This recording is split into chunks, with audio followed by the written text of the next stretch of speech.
परंपरागत राजनीतिक दलों के हाथ से फिसलता जा रहा है नेपाल का तराई प्रदेश। नेपाल के तराई प्रदेश में 21 से लेकर के 23 जिले तक आते हैं। ये प्रदेश जो है कृषि के लिए उपयुक्त है। यहाँ का स्थान समतल है। यह भूभाग समतल होने के कारण इसे लोग मध्यदेश या तराई कहते हैं। अभी तक की स्थिति ये रही कि यहाँ में जो नेपाल का चुनाव होने जा रहा है, इस चुनाव में राष्ट्रीय स्वतंत्र पार्टी के अध्यक्ष रवि लामिछाने और राष्ट्रीय स्वतंत्र पार्टी के प्रधानमंत्री पद के दावेदार वालेन शाह के रोड शो में जो जनता का झुकाव रहा, जिस हिसाब से जनता सड़कों पे उतर आई, इस जन सैलाब को देख करके ऐसा प्रतीत होता है, लोग यह सोचने के लिए मजबूर हो गए कि कहीं ऐसा तो नहीं कि नेपाल का तराई क्षेत्र अपने परंपरागत राजनीतिक दलों के हाथों से फिसलता जा रहा है। यह क्षेत्र वर्षों से चली आ रही है। चुनावी गणित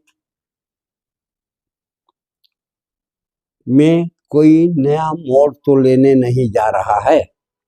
नेपाल के सन्निकट चुनाव के संबंध में धरातलीय जानकारी लेने के उद्देश्य से जब मैंने नेपाल के कुछ क्षेत्रों का दौरा किया, तो लोगों से मिली जानकारी के आधार पर भारत सीमा से सटे नेपाल के कपिलवस्तु और रूपन्देही जिले के चुनाव क्षेत्रों में राष्ट्रीय स्वतंत्र पार्टी के अध्यक्ष पूर्व गृह मंत्री रवि लामिछाने और इसी पार्टी के घोषित प्रधानमंत्री पद के दावेदार काठमांडू के पूर्व मेयर वालेन शाह का रोड शो जो हुआ था, दोनों नेताओं के आगमन के समय में वैसे तो थोड़ा सा फैसला था, दोनों नेताओं के आने के समय में थोड़ा सा फैसला था, लेकिन एक ही पार्टी के दोनों नेताओं के रोड शो में लोगों की ऐसी भीड़ देखने की मिली, लोगों के अंदर ऐसा उत्साह देखने को मिला, जिससे से इस बात का अंदाजा लगाया जा सकता है कि नेपाल का यह तराई क्षेत्र जो पहले नेपाली कांग्रेस, एमाले और मधेसी पार्टियों का गढ़ था, अब इन दलों के हाथ से फिसलता नजर आ रहा है। नेपाल के तराई में लगभग 23 जिले हैं और यहाँ की करीब 90 लाख की आबादी भारत से जुड़ा हुआ है। यह महसूस करती है, यहाँ की जनता यह महसूस करती है कि अब हमारा झुकाव जो है जेएनजी के आंदोलन के कर्ता धर्ताओं की तरफ बढ़ रहा है।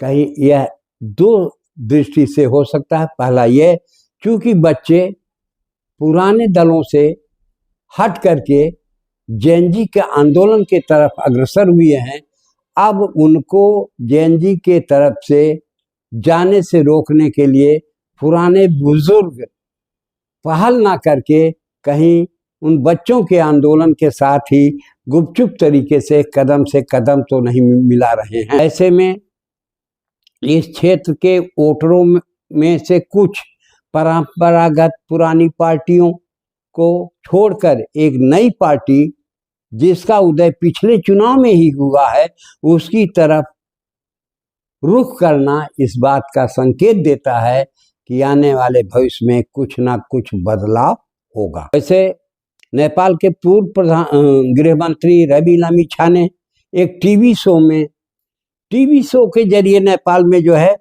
काफी चर्चित हुए थे। इनके पास अमेरिकी नागरिकता को लेकर के भी एक विवाद उत्पन्न हुआ था और कुछ दिन पहले धोखाधड़ी के मामले से ये जेल में सजा भी काट चुके हैं।